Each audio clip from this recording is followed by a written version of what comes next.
여러분, 지난 한 주간도 평안하셨나요? 오사모의 오묘한 성경 공부 시간입니다. 가족이나 친구들이 더욱 소중하게 느껴지는 이유는 뭘까요? 아마도 서로 공유하는 추억이 있기 때문일 것입니다. 함께 기억을 나누고요. 그러한 기억을 공유한다는 것은 서로를 더욱더 가깝고 친밀하게 느끼게 만들죠. 우리 오송 수강생들이 서로를 가족처럼, 친구처럼 친밀하게 느끼게 되는 이유는요, 아마도 긴 시간을 함께 했기 때문이 아닐까요? 같이 여행하면서 정말 많은 것들을 함께 하였죠. 그래서일까요? 여행을 마무리해야 할 시간이 다가올수록 아쉬움이 너무 크네요. 여러분들도 저와 같은 마음이시죠? 네, 오늘은 성막을 주제로 한 오성 49번째 시간입니다. 이제 여행을 마칠 시간이 얼마 남지 않았는데요. 목적지에 도착해서 우리의 신발끈을 풀 때까지 긴장을 늦추지 마시고요. 마지막까지 최선을 다하셔서 하나님께서 예비하신 은혜와 축복을 조금도 놓치지 않는 여러분들 되시기 바랍니다. 네, 그럼 49번째 여행 출발하겠습니다. 먼저 오늘 우리가 공부할 내용의 주제가 되는 오늘의 말씀을 함께 찾아 읽겠습니다. 고린도전서 6장 19절부터 20절 말씀입니다. 너희 몸은 너희가 하나님께로부터 받은 바 너희 가운데 계신 성령의 전인 줄을 알지 못하느냐. 너희는 너희 자신의 것이 아니라 값으로 산 것이 되었으니 그런즉 너희 몸으로 하나님께 영광을 돌리라. 아멘. 태초부터 하나님께서는 하나님께서 사랑하시는 피조물 가운데 거하시기 원하셨습니다. 그러나 죄는 인간을 하나님의 임재의 장소로부터 빼앗아 갔죠. 하지만 하나님께서는 포기하지 않으셨고요. 그분의 임재의 장소를 사람들과 함께 만들기로 계획하셨습니다.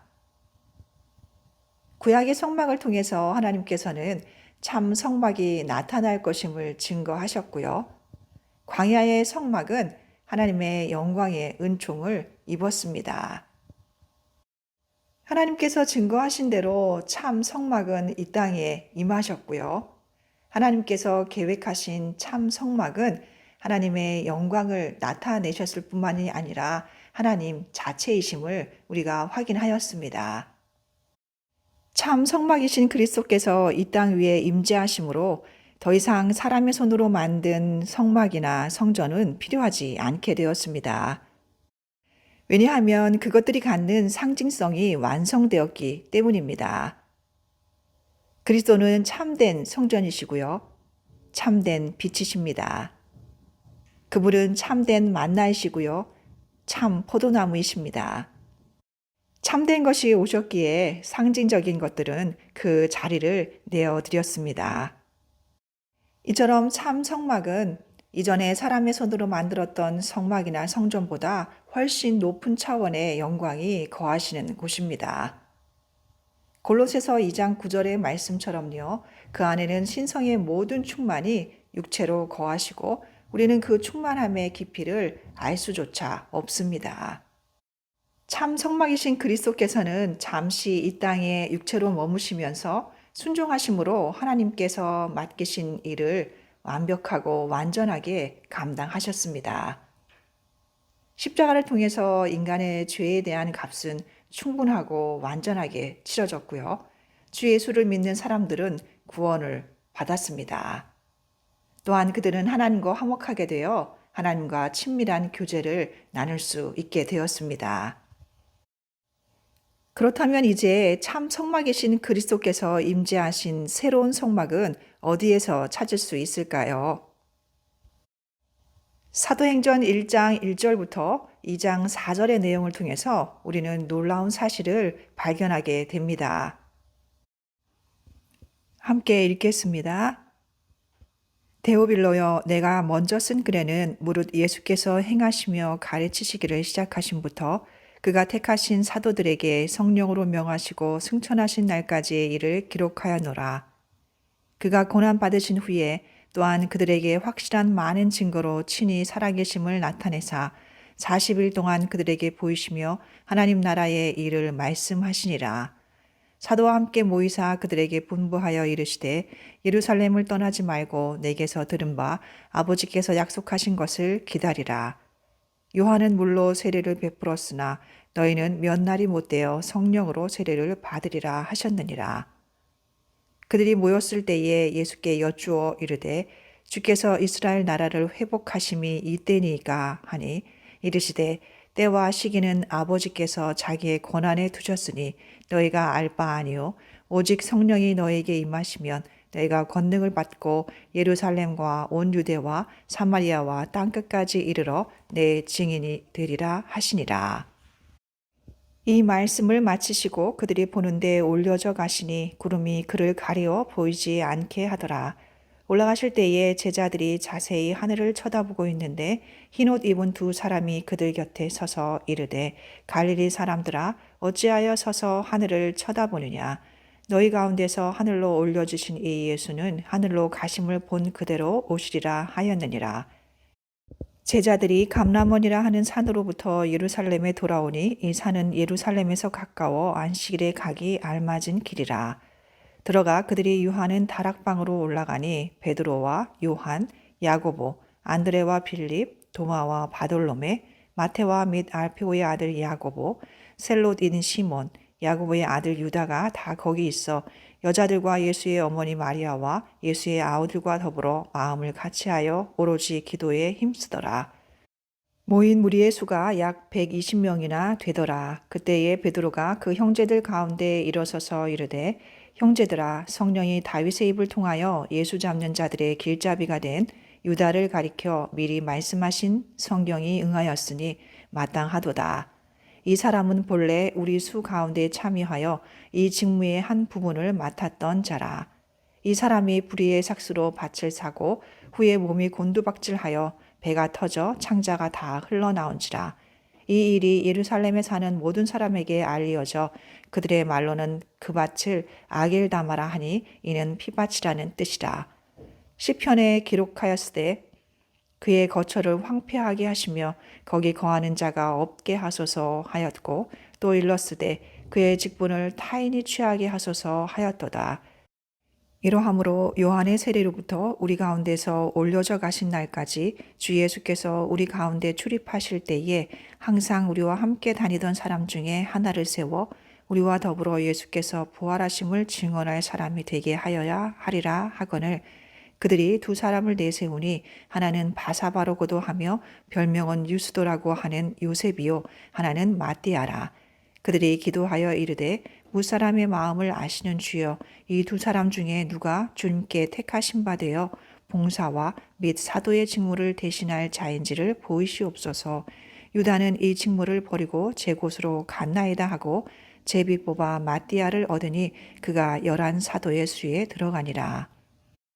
오순절 날이 이미 이름에 그들이 다 같이 한 곳에 모였더니 호련히 하늘로부터 급하고 강한 바람 같은 소리가 있어 그들이 앉은 온 집에 가득하며 마치 불의 혀처럼 갈라지는 것들이 그들에게 보여 각 사람 위에 하나씩 임하여 있더니 그들이 다 성령의 충만함을 받고 성령이 말하게 하심을 따라 다른 언어들로 말하기를 시작하니라. 아멘. 지금 우리가 읽은 내용 중에서 우리가 주목해야 할 두 가지 사건이 있는데요. 하나는 예수 그리스도의 승천에 관한 것입니다. 그렇습니다. 십자가를 지신 우리 주님께서는 죽음을 이기시고 부활하셔서 영광 가운데 하늘로 올려주셨습니다. 그리고 이제 하나님의 보좌 우편에서 여전히 우리를 위해 일하고 계신다는 사실을 우리는 이미 공부한 바 있습니다. 승천하신 예수님께서는 결코 우리와 분리되신 것이 아니고요. 참 성막으로 여전히 우리 가운데 거하고 계십니다. 그리고 우리는 2장 1절부터 4절에 기록된 내용을 통해서 새로운 성전에 대한 정보를 얻을 수 있습니다. 2장 2절부터 3절의 내용을 자세히 살펴보면요. 호련히 하늘로부터 급하고 강한 바람 같은 소리가 있어 그들의 앉은 온 집에 가득했다고 말하고 있고요. 마치 불의 혀처럼 갈라지는 것들이 그들에게 보여 각 사람 위에 하나씩 임하여 있다고 기록하고 있습니다. 이 모습은 마치 신의 산에 강림하신 하나님의 임재의 모습을 연상시킵니다. 영광 가운데 하늘로 올려져 가신 예수님께서는요, 약속하신 대로 성령을 보내주셨습니다. 하늘로부터 내려오신 성령께서는 마치 성막과 성전에 임재하셨던 하나님의 영광처럼 불의 모습으로 내려오셨고요. 예수 그리스도를 믿는 각 사람 안에 임재하셨습니다. 그러한 사실을 증거하고 있는 몇몇 구절들을 한번 살펴볼까요? 먼저 고린도전서 3장 16절입니다. 너희는 너희가 하나님의 성전인 것과 하나님의 성령이 너희 안에 계신 것을 알지 못하느냐. 아멘. 또 고린도전서 6장 19절 말씀입니다. 너희 몸은 너희가 하나님께로부터 받은 바 너희 가운데 계신 성령의 전인 줄을 알지 못하느냐. 아멘. 이번에는 고린도후서 6장 16절 말씀입니다. 하나님의 성전과 우상이 어찌 일치가 되리요. 우리는 살아계신 하나님의 성전이라. 이와 같이 하나님께서 이르시되 내가 그들 가운데 거하며 두루 행하여 나는 그들의 하나님이 되고 그들은 나의 백성이 되리라. 아멘. 한 군데 더 볼 곳은요. 에베소서 2장 21절부터 22절 말씀입니다. 그의 안에서 건물마다 서로 연결하여 주 안에서 성전이 되어가고 너희도 성령 안에서 하나님이 거하실 처소가 되기 위하여 그리스도 예수 안에서 함께 지어져 가느니라. 아멘. 이상의 구절들을 통해서 우리는 이제 하나님의 성전은 하나님의 성도들이라는 사실을 확인할 수 있습니다. 개인적으로나 집단적으로나 하나님의 성도들이 바로 하나님의 성전이라는 사실입니다. 그 이유는 바로 성령이 그 안에 계시기 때문이죠. 성령께서 성도 안에 계신다는 것은 곧 삼위일체 하나님께서 성도 안에 계신다는 것을 의미하고요.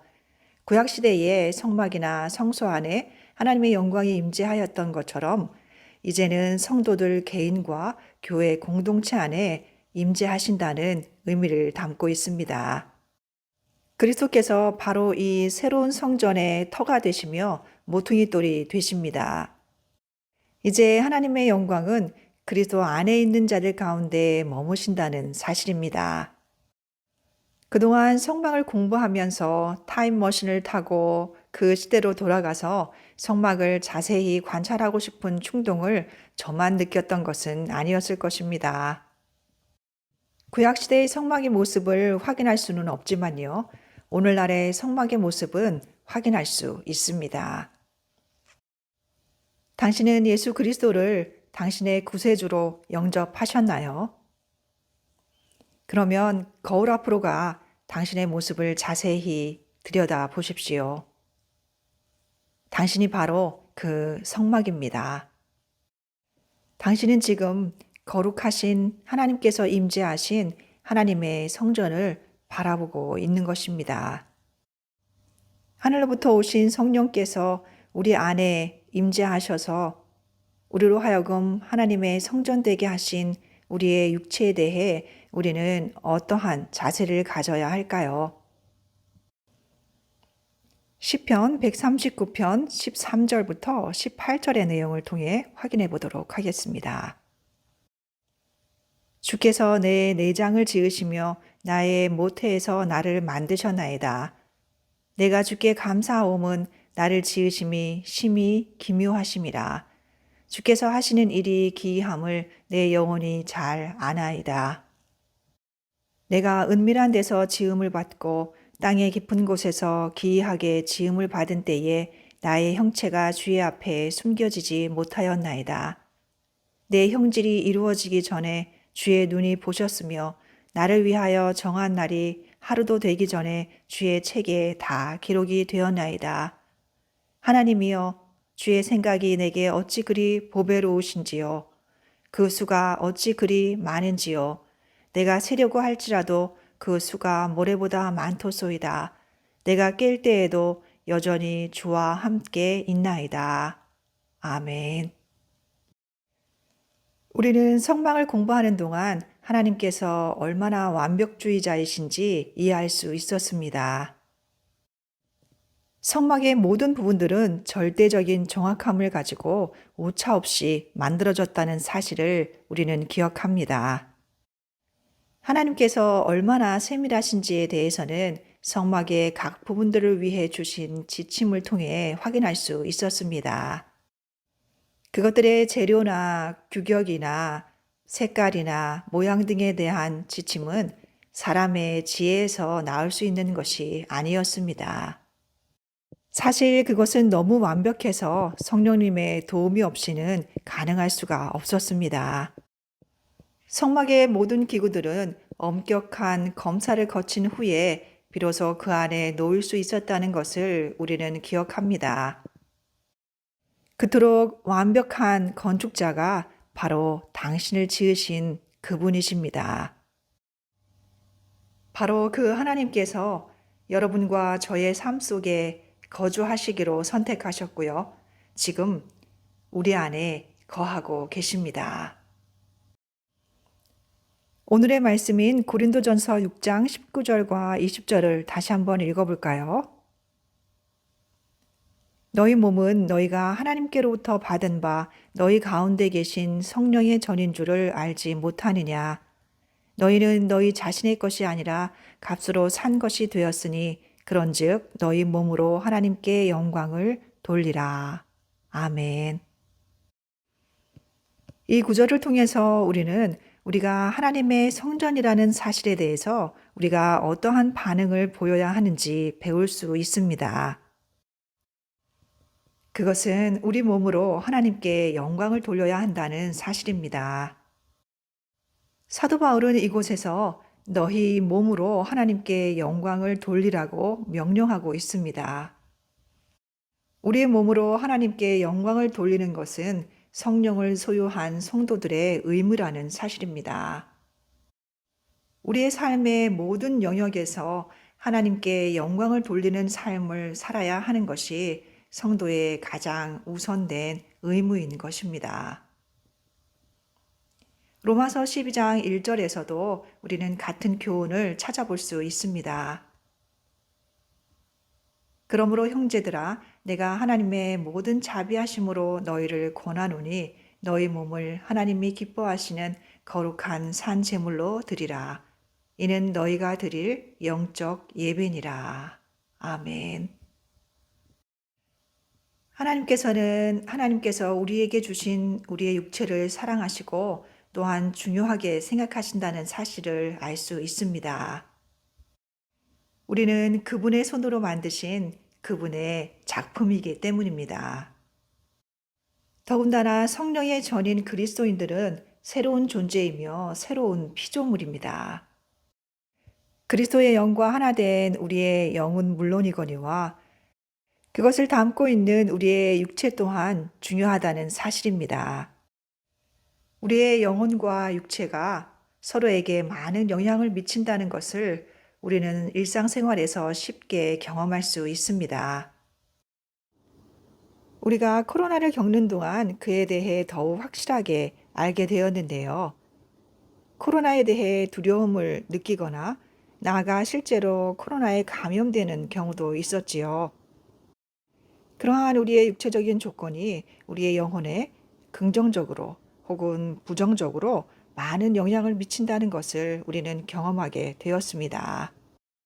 그리고 우리가 아주 쉽게 예를 들 수 있는 경험들이 있죠.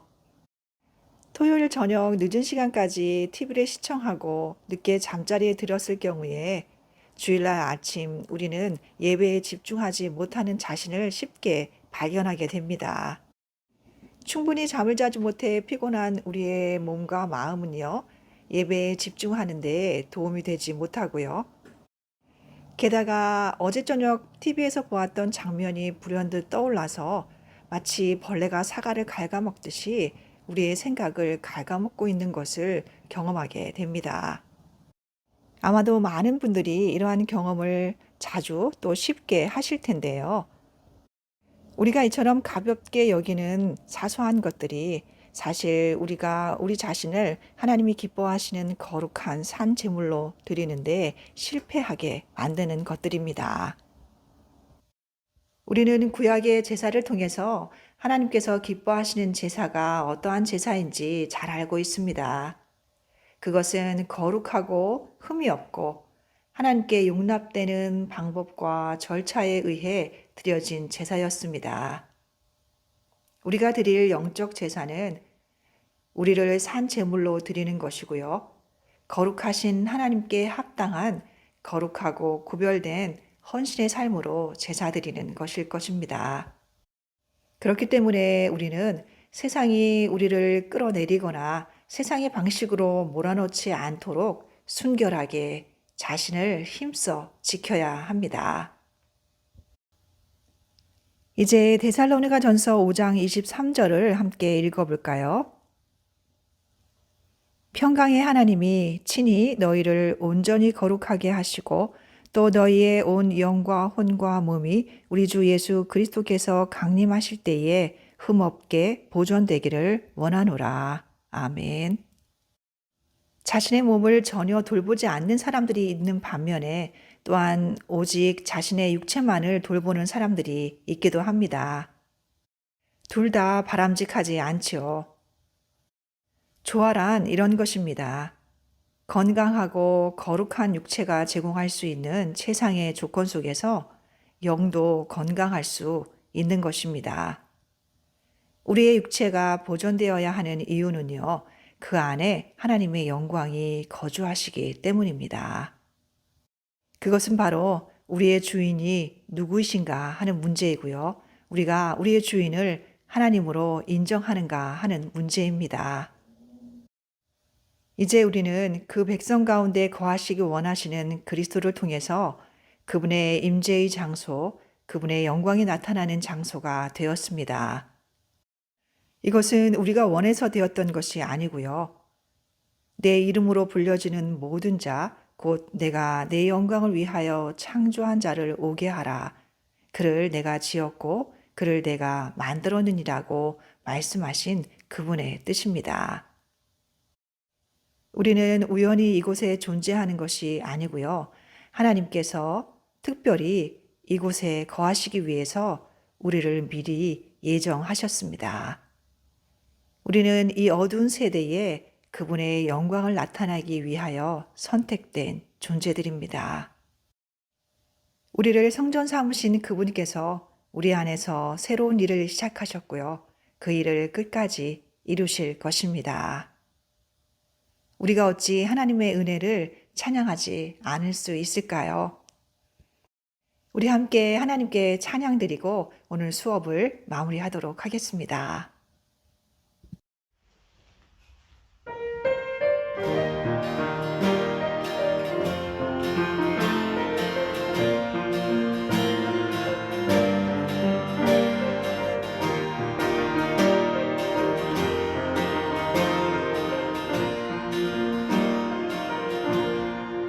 시작된 일 우리 주님은 여기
시작됐네. 우리 주님의 능력이 나의 삶을 다스리고 새롭게 하네. 자유하니 주의 사망으로부터 나의 삶은 변하구나. 충만하니 은혜로다.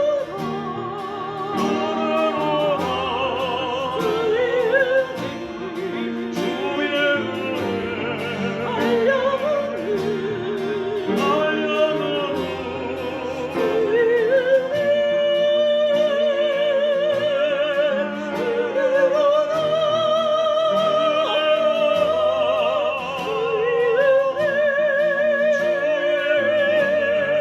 변함없는 신실하신 주의 은혜 변함없는 신실하신 주의 은혜.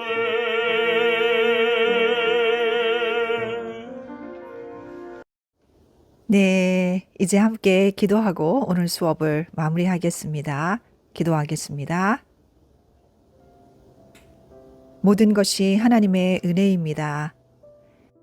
참 성막이신 예수 그리스도를 우리를 위해 보내주셔서 하나님과 화목하게 하신 것도 하나님의 은혜이고, 우리를 택하시고 성령을 주셔서 우리로 하나님의 성전 삼아 주신 것도 하나님의 은혜입니다.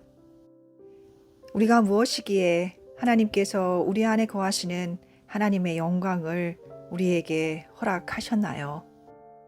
그 측량할 수 없는 하나님의 은혜를 잊지 않게 하여 주시고, 이 어두운 세상에 하나님의 영광을 드러내는데 쓰임받게 하여 주시옵소서. 예수님의 이름으로 기도드렸습니다. 아멘. 당신으로 인해서 이 세상이 하나님의 영광을 발견할 수 있을 것이라고 생각하시나요? 당신의 삶 속에 하나님이 거하신다는 것을 나타내기 위해 당신이 바꾸어야 할 삶의 방식이나 습관 등이 있다면 무엇일까요? 이에 대해 깊이 묵상하시고 하나님이 주시는 깨달음대로 결단하고 실천하시는 한 주간 되시기 바랍니다.